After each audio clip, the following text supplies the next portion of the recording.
Hello, everyone, and welcome to another podcast edition of Rosen Sports Monday on this glorious Monday morning in March, which means only one thing. A snowstorm will be coming soon because that's the way we roll in Minnesota.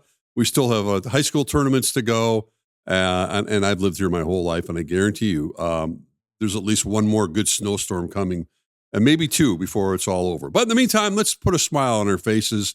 It's mid-March. We got tournaments going on. And with me today in studio, as they say, is the one and only Kevin Gorg, who is a very, very busy man these days.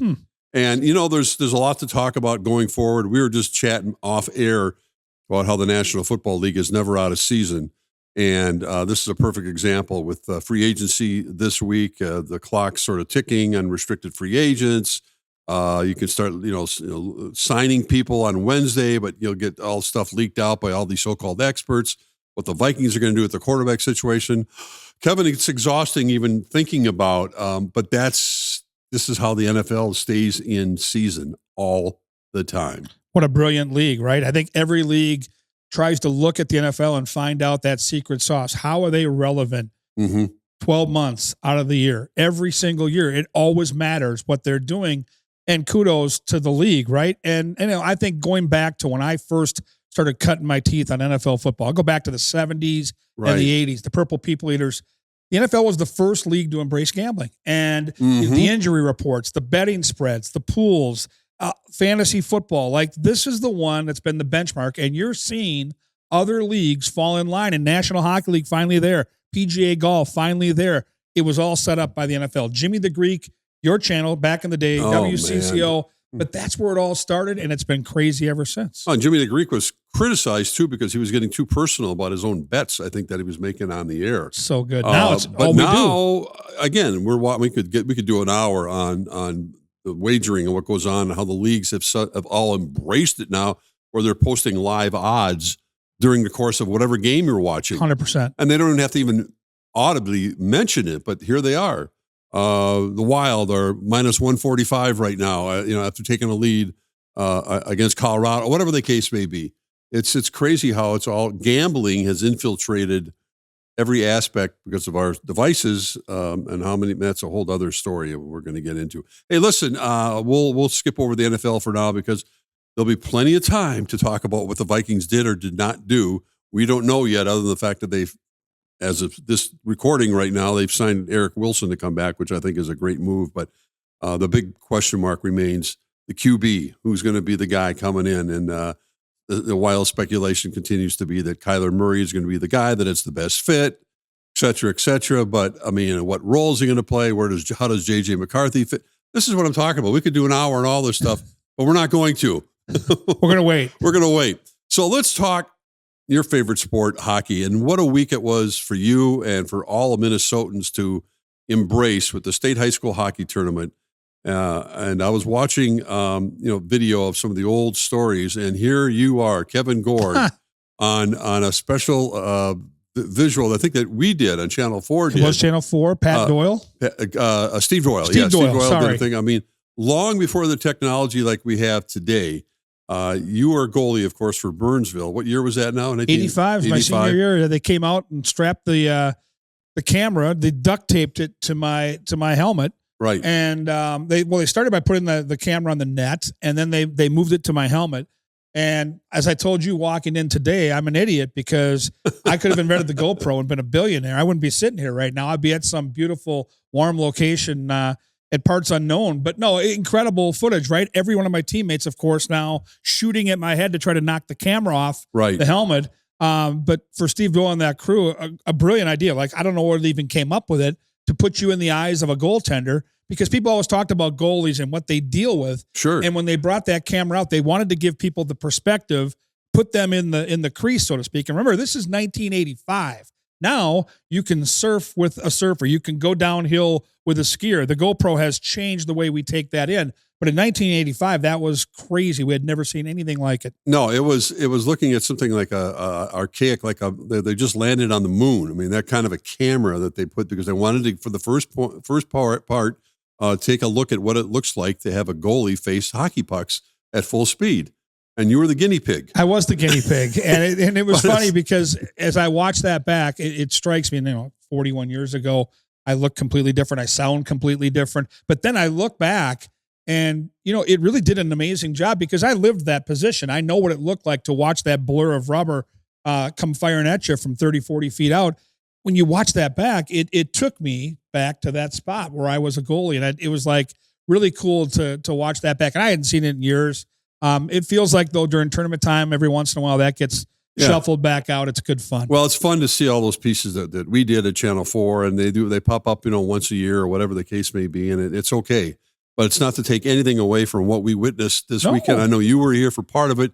You had responsibilities with the Wild as well, so you were kind of going back and forth between St. Paul and on the road with the Wild. But 2 overtime classics in A and AA, Warroad against Hibbing Chisholm, and then Moorhead with their stirring comeback over number 1 ranked Minnetonka.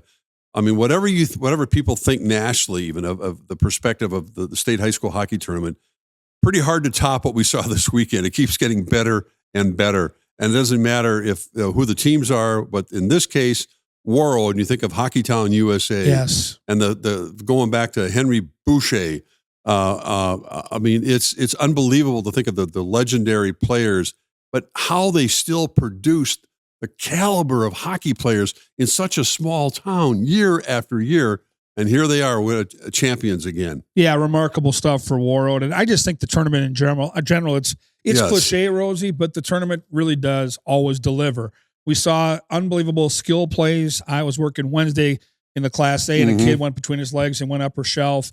We saw the big kerfuffle with Edina and Moorhead. And then you see the best teams throughout the weekend kept winning. And so you end up with these 2 championship games where throughout the year, Warroad and certainly Hibbing were 2 of the best 3 ranked teams. Delano was absolutely in that mix. On the AA side, Moorhead and Minnetonka were 1-2 all year. They were the 2 best teams all year long. It rarely works out that way, but you got that on Championship Saturday. So to see those games go into overtime, AA go into multiple overtimes was unbelievable. And then the Warroad story, as good as they've been, they hadn't won a state championship in 21 years. Think about it. And then you look at poor Hibbing, who's had these great teams, and this was the team. They haven't won in 50-plus years. 1973, the last time they had won a championship. You have the late lead, right? You're Hibbing. You're about to win. Like 45 seconds away, I think. Warroad pulls the goalie. They tie it up, and now they've got momentum, and you're like, uh-oh. And credit to Jay Hardwick, a dear friend of mine, their head coach. He's done a remarkable job with that program. They got momentum back. They seized it. And they made a brilliant play in overtime. The one thing I always hope for when I see high school tournament games, especially championship games, going to overtime is I don't want to see a bad goal for the goalies. Right. And I thought both goals were terrific plays, terrific shots, and the drama was unbelievable. You played with some tremendous players and went on to have success not only collegiately, but even in the NHL. I mean, you watch these teams play, the Final Four, if you want to look at it that way. How do you compare like this overall skill level? I mean, is it the depth of the teams that they have right now that might be a little bit better? What's your perspective? I think kids these days are a little bigger and stronger. I think the training is different than we had. We had summer hockey schools. We had just kind of really figured out what the weight room meant to success on the rink. Scott Bloom, who was our best goal scorer up front, could shoot the puck like most I haven't seen. His shot would still translate, even with the different equipment these days. A guy like Donnie Granato, who ended up being an NHL coach, Marco Siki, shot blocking extraordinary. We had some tremendous players, but the kids these days are just a little more skilled. And even though we played a lot of outdoor hockey and we had that pond hockey mentality where you saw back in the 80s some higher scoring games and some great plays, the game's more physical now. The game is faster paced now. And I've had a chance to watch high school hockey up close and personal hockey day. A lot of times I'm ice level between the benches. The kids are just better now. And that's okay, right? Like I'm talking 40 years ago. And the equipment, I look at the goaltenders specifically, back when I played, I was 5'9", and I was probably average height. 5'9" now is tiny for that position. Even at the high school level, these kids are all above 6 feet tall. You look at Jake Ottinger, who's gone on from high school hockey in Minnesota to be one of the best in the world. He's 6'5". You look at this kid at St. Thomas, this Ryan goaltender. He looks like a tremendous prospect. He's 14 years old, Rosie. He's 6'4" already, and he's an unbelievable goalie. We didn't have that, so it's a little different. You also didn't have hockey here like they have today. God. the bleaching of the hair. And we didn't do that back then. I wish No. we would have, because back then I actually had hair. In '86 when I got to the USHL and played for the Des Moines Buccaneers, I had a mullet with a perm in back. I looked kind of like Adam Sandler in that funny. throwback movie. But no, I mean, listen, it's a part of the tournament's charm. The hockey hair thing that John King has cultivated. It's amazing, and it's amazing how much these teams, coaches, managers now embrace it. I mean, we saw Spider-Man on the bench. I mean, we saw these great, solid gold outfits. These managers are doing the bit where they're Secret Service. It's fun. The tournament the bottom line is there's something magical about our state hockey tournament, and I'm really proud that wherever I go in my NHL travels, that's people want to talk about. In our society, we always want to have the ultimate winner. We want to crown a champion, not two. But I think in this case, and people have long accepted the two-class system, I don't think there's this thing saying people really want to see like Warroad played Moorhead to determine a real champion. They both won their championships, and deservedly so. And I think people accept that now. Oh, I think if you watched the way the weekend progressed, and I think again, I grew up in an era where there was one, and it was a different era for sure.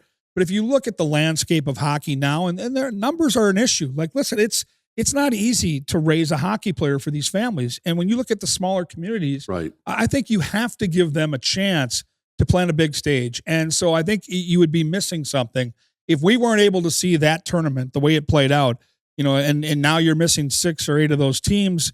I don't think that would have been a good thing. And you're getting great hockey at both levels. And I don't need to have one champion. I can look back and say, you know what, for the small schools, Warroad had an unbelievable season. They got the trophy. They deserve that. On the other side, same thing with Moorhead, and I don't think anyone's complaining. It was suggested, I saw more than a couple times over the weekend, that some network is missing an opportunity to carry one of these games live. And there's so much availability these days with cable channels, et cetera, and there's been so much publicity about the state high school hockey tournament, and it gets a lot more of, obviously, when you have games like we saw over the weekend, that it's a little bit surprising that a cable network hasn't picked up at least a championship game to show it. Because I think, the people who love hockey, and it's become an international sport, we know that, especially even in the Sun Belt states, that people would enjoy probably watching it. God, I've heard so much about this. Maybe we'll see that happen someday. I don't know. And I think locally you'd have to black it out clearly with KSTP having the rights. They've earned that. They've paid for that. But I don't disagree. I've turned on one of the 18 ESPN channels and seen high school basketball. Correct. Football. Regular season. I've seen football on some of the Fox Sports 1 and Fox Sports 2 networks. Even our network, FanDuel, has aired some Texas high school football.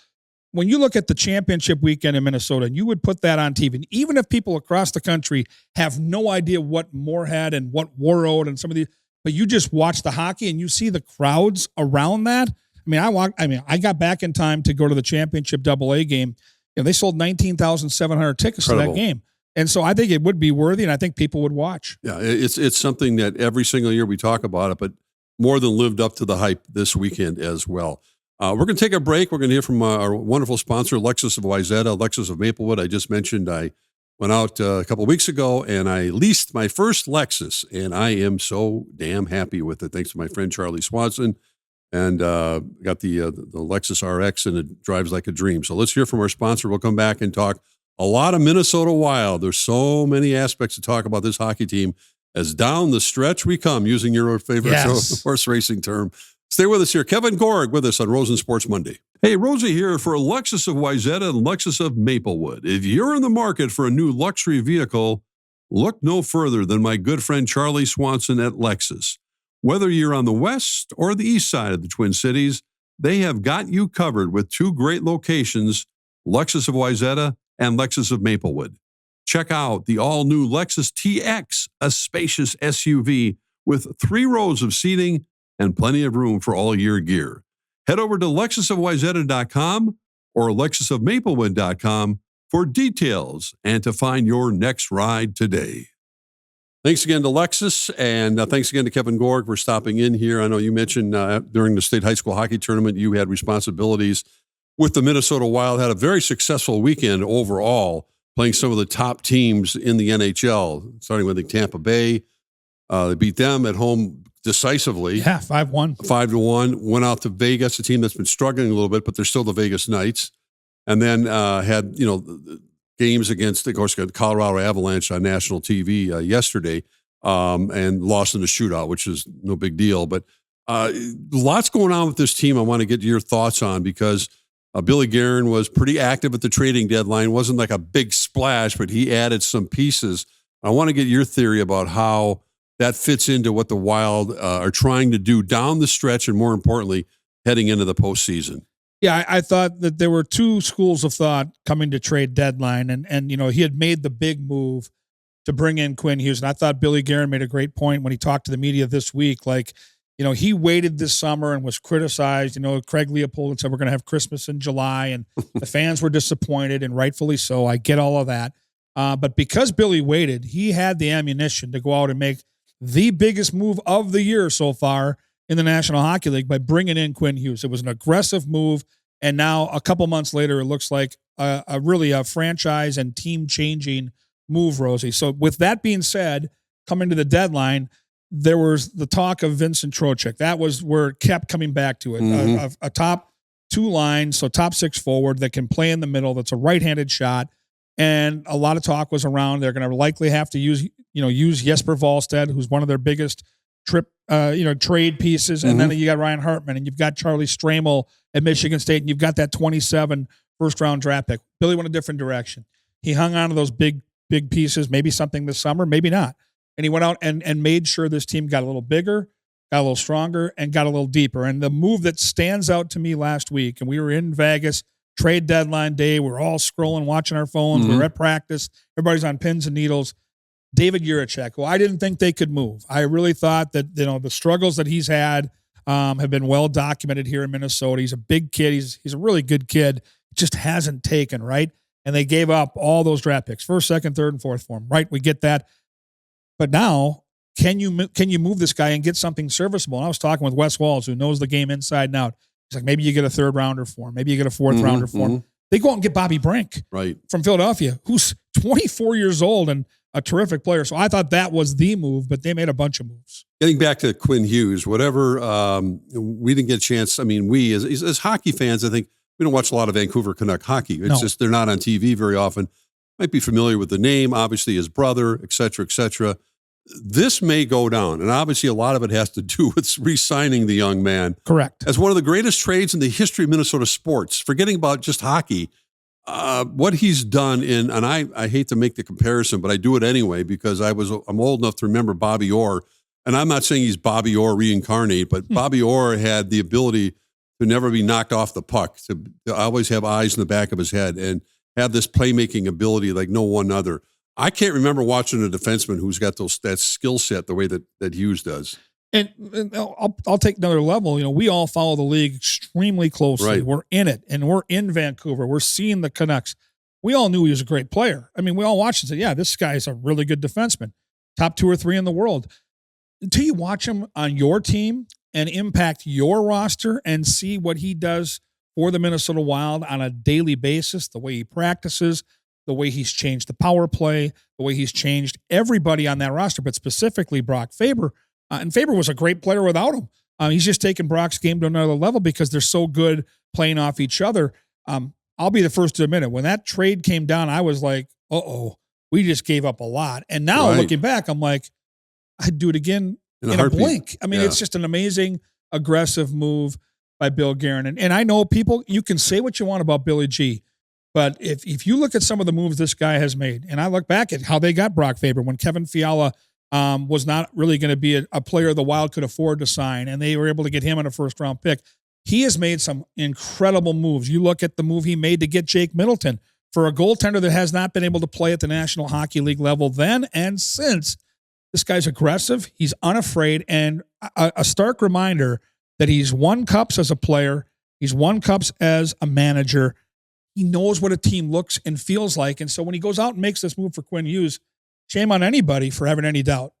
I'm asking you, Kevin Gorg, to put on your GM hat, and I know it's speculation, and we got hopefully a long playoff run to worry about and think about and hopefully rejoice in.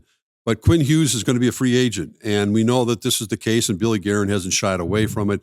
What sense do you have about how he's enjoying, obviously, his time here, fitting in, but more importantly, how he wants this to be his future home on the road? I've been watching closely because, we knew the roll of the dice that this was, for Billy, because he's got this year and the next year on the books. And so you would think this summer would be the time that they would be their opportunity to re-sign him. And so right away, I saw the friendship day one start to develop with Kirill Kaprizov, almost inseparable in those first couple of weeks. The chemistry off the ice, the chemistry on the ice with Kirill is easy to see when you watch the Wild on the power play. And then the way he's been able to mesh with Brock Faber. Brock is a heavier player, and so I think you need that when you've got a guy like Quinn Hughes. When pucks get chipped in that Dallas series, coming up here in April, you're going to see Brock Faber take a brunt of the hits. He's going to go back there and be the first one to get the puck, get it to Quinn, and then Quinn can start to work his magic. I think he loves that, and I think he also loves, and I think I've talked to enough players in my 20 years on the job, when you play in Minnesota, it's a great hockey market, but it's not New York. It's not Detroit or Chicago. It's a smaller market where you can kind of be left alone. And the one thing I'll tell you about Quinn Hughes, getting to know him off the ice, is he's not looking for a lot of attention. And I know that flies. You can see that in the Olympics. Right? Like and I know he's been on SNL, and I know he's been on Jimmy Fallon. I get that. And he's doing that with his brother, and he's doing that because it's great for the game of hockey. It's great for the Wild, and it's great for the league. But that is not something he searches out. When you put a camera and microphone in front of him, he's unbelievably awesome to talk to. But when you see him around the hotel, around the airport, around the rink, he does his own thing. And that's just who he is. He's a quiet kid. He's myopic in his focus on the game of hockey. I think that's why him and Kirill have become such good friends. So, and Billy Guerin has rolled out the red carpet. He's got a great team here for him. They won the gold medal together over in Milano. So I would be extremely, extremely surprised if they don't re-sign him. Well, we just got through talking at the beginning about what the Vikings are going to do at quarterback, and you talk about the quarterback, the most important position maybe in all of sports. And you look at a Quinn Hughes being the quarterback of this hockey team and the difference he's made and potentially will make in the postseason. You think that this is not the same team without him. No. I mean, you keep this guy healthy, and which is my next question. And how does John Hines kind of massage the new acquisitions that they have, and they got to kind of fit pieces in, because they got how many games regular season? 19 games left, and you've got 5 lines of forwards and 4 sets of D right now, which it sounds like a lot. And to your point, there's going to be some massaging here, but I do think as the dust settles here in the next couple of weeks, and it looks right now like it's for sure going to be Dallas in the first round, I'll be very curious to see how John Hines gets some of his key players a little rest. Remember, if you're going to win, not just against Dallas, but make a cup run, you're going to have to play a ton of minutes if you're Brock Faber, Matt Boldy, and Quinn Hughes. I'll use those 3 as the example. They did not have an Olympic break. Everybody, talks about the Olympic. Even the Swedes got bounced early enough where they got a week off. They had no time off, Rosie. They came right back in after playing for that gold medal and partying for 2 days. They came back in and played 3 games in 4 nights. And all 3 of these guys play a ton of minutes. So with the depth they have, my guess is at some point they're going to spot, and I know load management's more of an NBA thing, but if I'm John Hines and you're playing Dallas, you got to get these guys some rest. And I think he'll mix things up. He'll try different combinations. It's a great problem to have. The one, I think, Achilles heel that people point to that the Wild have been able to escape the first round of the postseason for quite a few years now is the fact that they just haven't been physical enough in those series. And that the game changes drastically in the postseason. And you mentioned they're going to be playing the Dallas Stars in all likelihood in the first round, which you can look at the matchups right now. But what the Wild have done with some of their acquisitions, are they physical enough now? Are they a more physical hockey team to withstand what they're going to be facing in the postseason? They're a pretty good combination. And I think, Michael McCarron has come in his first couple games in a Wild sweater and made quite an impression. Big, strong guy, 6'6", 250, 60 pounds.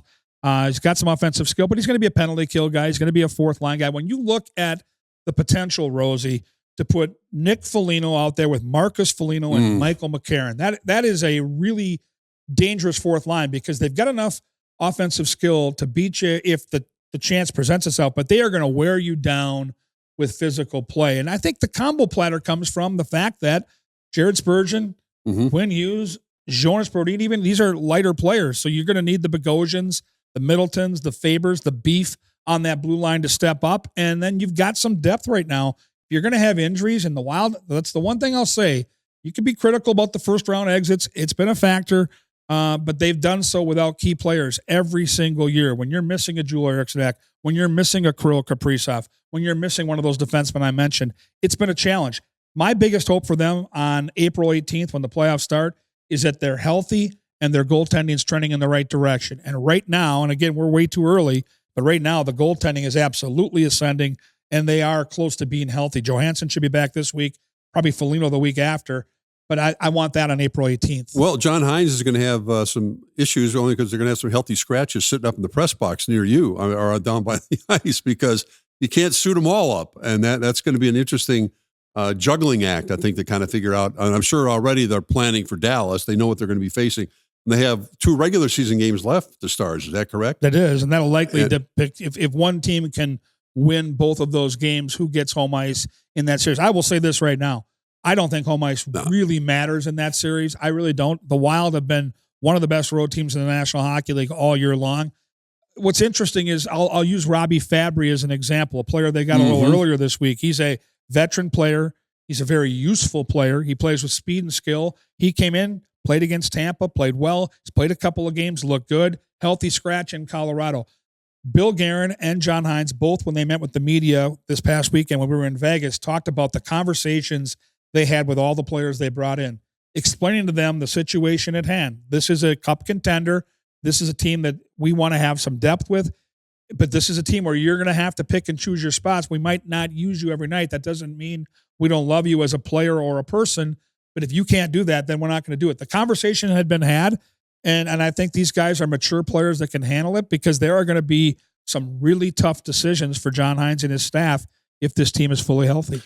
Under the heading of there's not a damn thing you can do about it, so quit bitching about it. The playoff format is what it is, and you got 3 of the maybe 4 best teams in hockey sitting right there with Colorado, Dallas, and, of course, the Wild. 2 of them will face each other. The Wild will, in all likelihood, because they're not going to catch Colorado, play Dallas in the opening round, and then the winner gets Colorado. Colorado plays whom?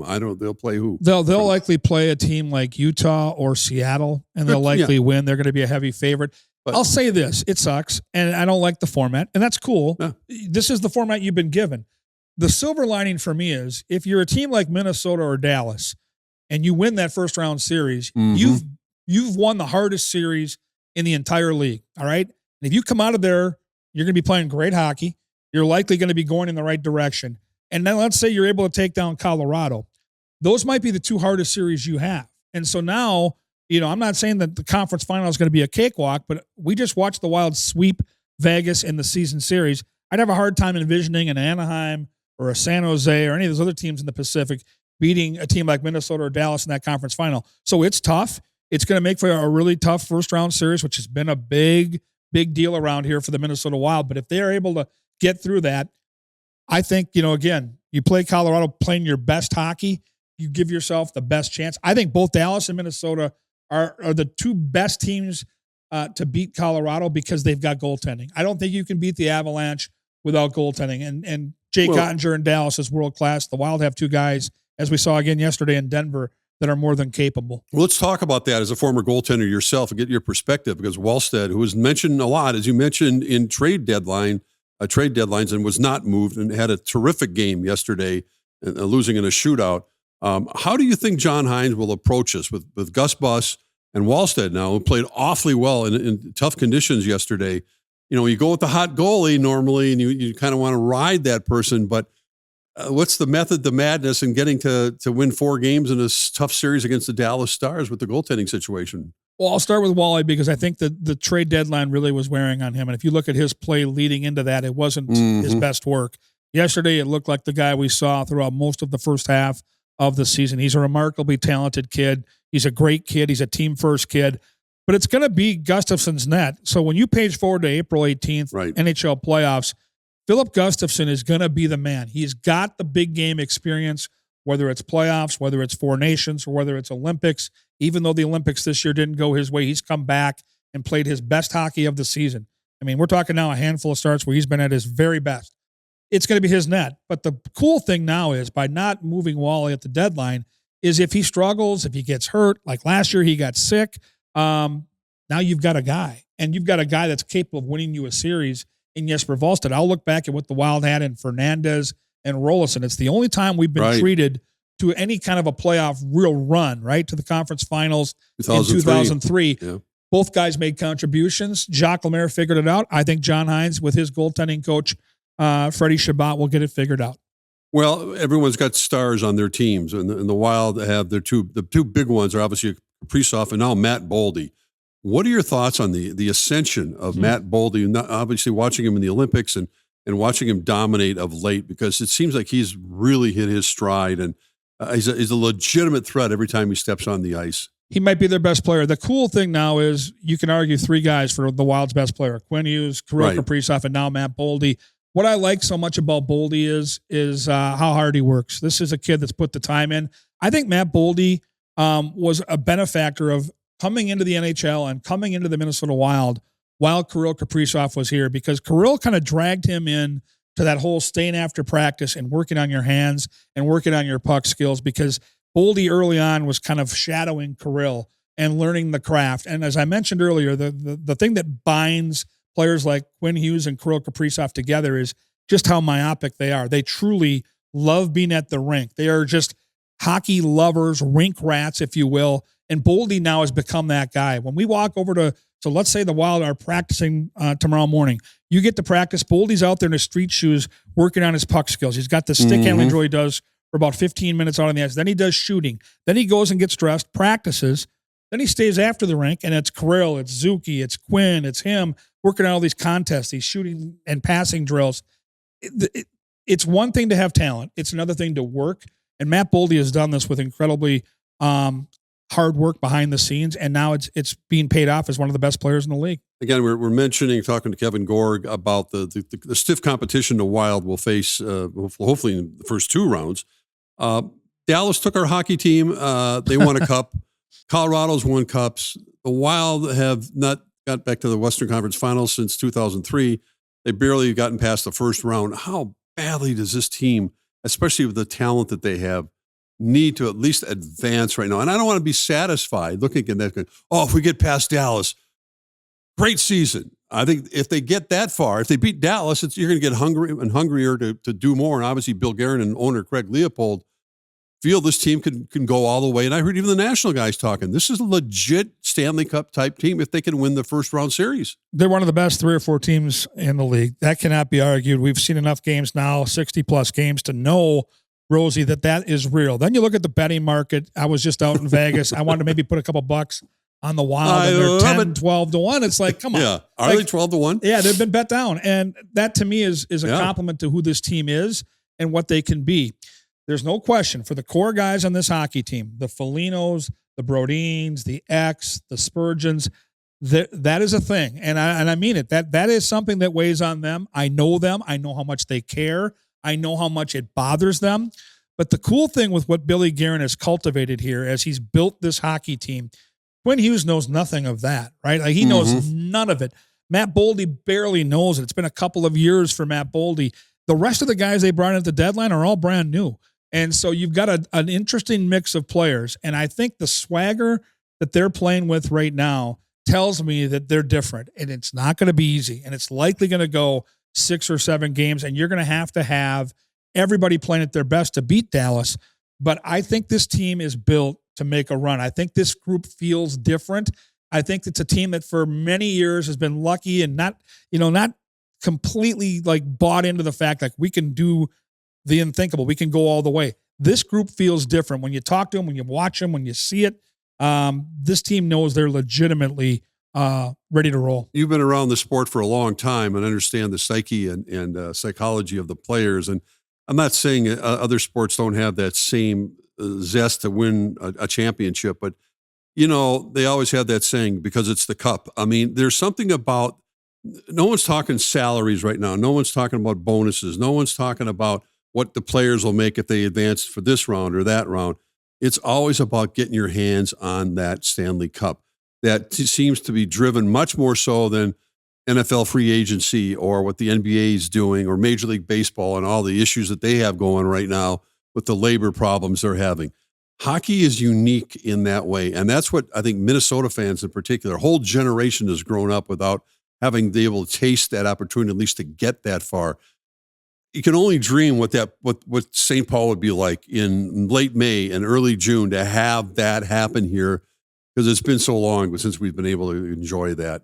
I've lived through a couple of cup runs, as you have as well, 81 and 91 with the North Stars, and the state, the community, the way it rallies around, the fact that you can wear shorts to a hockey game, the tailgating, St. Paul will be on fire. It'll be an unbelievable experience. What I have never experienced is a cup run with social media and all the fun you can have with that. I remember you were a big part of Tom Bernard and the KQ Morning Show. They would have those songs in 91, the wreck of the Edmonton Oilers, right? They had the Stanley Cup related songs that go along with it. It would be an unbelievable thing. And what I'll tell you about hockey players, and I'll use Matt Boldy as an example. In other sports, high-end talent starts at the highest point and just keeps going. A guy like Matt Boldy started in Iowa. He cultivated his skills in the minor leagues. He earned his opportunity to be an NHL player and then got to be a superstar by working hard. NHL guys are built a little bit differently that way, where a lot of them, unless you're a McDavid or a McKinnon, have to put their time in to get where they need to go. And they've been on the bus rides. They have. And then you look at the way the season plays out, where it's 82 games, it's fast-paced, it's physical. Now, I can only speak to a lot of the first and second round exits I've covered, but what blows me away, Rosie, is we will have that end-of-the-year press conference where the coach and some of the key players will stand up and talk about the disappointment and what went wrong and why didn't they get there.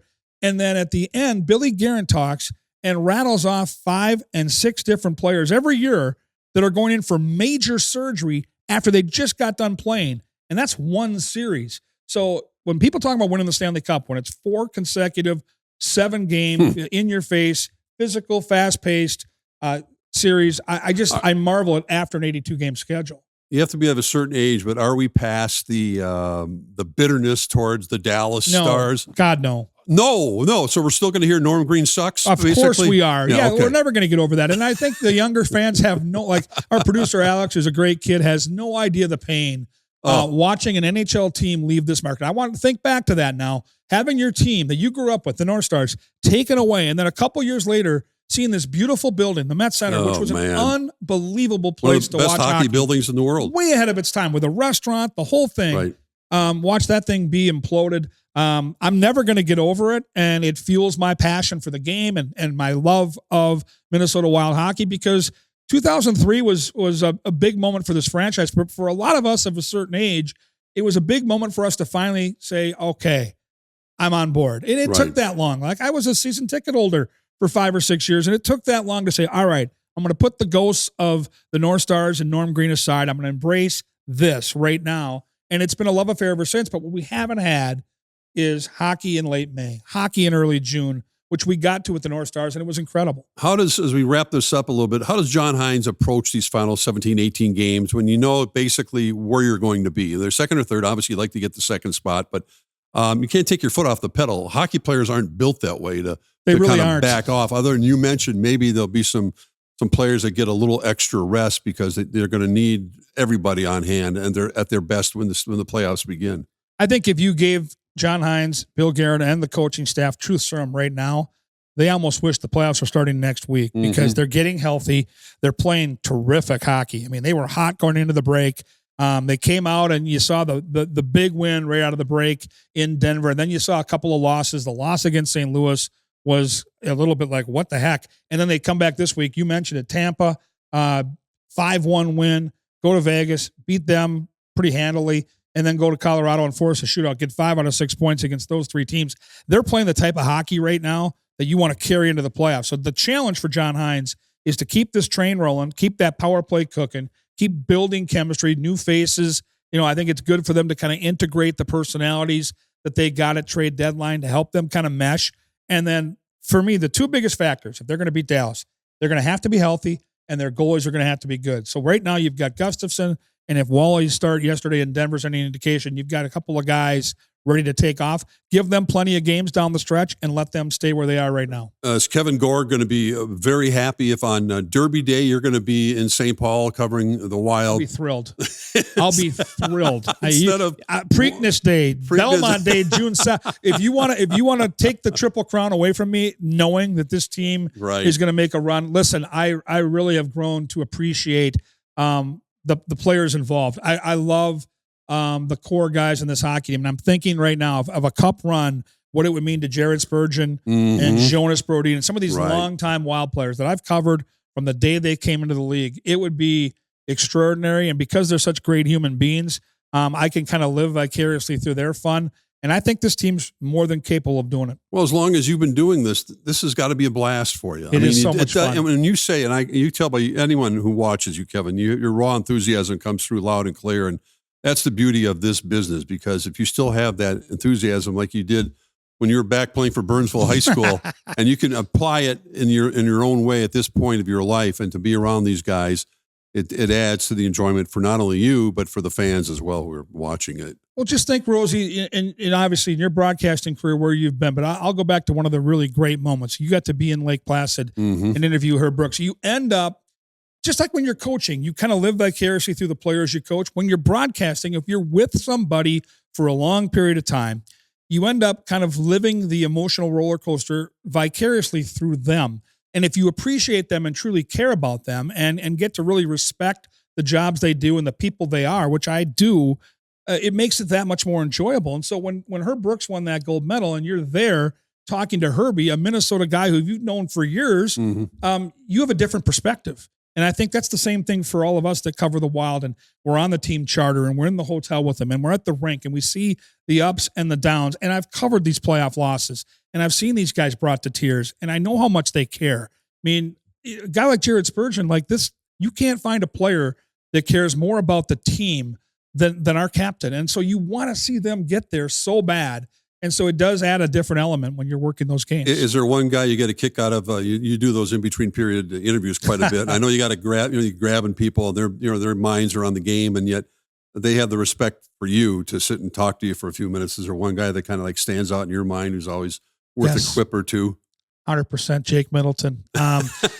He comes out, the whole tarps off thing, and then he had some commentary. I'm not going to repeat it on the podcast here, but there was a T-shirt. Oh, you can repeat anything on the podcast. Well, top something. Oh, I got you. Yeah, 4x6. I mean, he's just such a unique guy. He speaks from the heart. He's just a lover of people and of the game, and he's so quirky and so honest. I mean, that's what you live for when you interview somebody. And so Jake would be the guy I would point to, but we got a lot. Marcus Foligno's got an unbelievable personality. Like it's a fun bunch of human beings. I do have one more question for you too, because we watch what, they used to talk about Bud Grant being as stoic as possible on the sidelines for the Vikings. Every time they take a shot of John Hines on the Wild bench during the course of the game, you wouldn't know if they're up by 3 or down by 3. I don't know what his personality is behind the scenes, but he doesn't really change his expression very much, and it probably serves the team quite well. What are your thoughts of John? Because he doesn't get as much publicity, let's say, as Chris Finch, as obviously as KOC and the other coaches in this town. He's a real low-key guy. Behind the scenes, you can see the fire that's certainly burning, how much he cares. But I think the team feeds off that poise that he shows, because hockey's such an emotional game, and there's so many shifts of momentum within these games, especially when you start to talk about the bigger games and you get to the playoffs. So I think that will serve the team well, because you've got a lot of fiery personalities. Ryan Hartman, I mentioned Marcus Foligno. These are guys that run real hot. And so I think he's a calming influence. He's very detailed. And of all the coaches I've covered, he's the closest one in the way he approaches the game to Jacques Lemaire. Jacques was the same way. Jacques was really hard to read on that bench, but you got behind closed doors and you asked him a question in private, he'd give you 20 minutes. Oh. And this guy's the same way. He burns, and I mean really burns for it. He's super competitive, but he's somehow able to do it. I could never do it as a coach when I coached high school and college hockey, but he is very calming on that bench. Well, let's hope we'll be toasting down the road here for a long playoff run, and definitely we'll be checking back with you, Kevin, as we get closer to playoff time here in the Twin Cities, and as the sun gets brighter, as the days get longer, as we get warmer weather. let's hope we're looking and talking about hockey in May and June. Kevin Gorg, always a pleasure talking with you. Thanks so much for stopping by today. So much fun to talk to you, Rosie, and let's keep those hopes alive. I think there's a cup run coming. All right. I love to hear that. I'm sure all the fans do as well. You've been listening to Rosen Sports Monday. Enjoy your day. Thank you.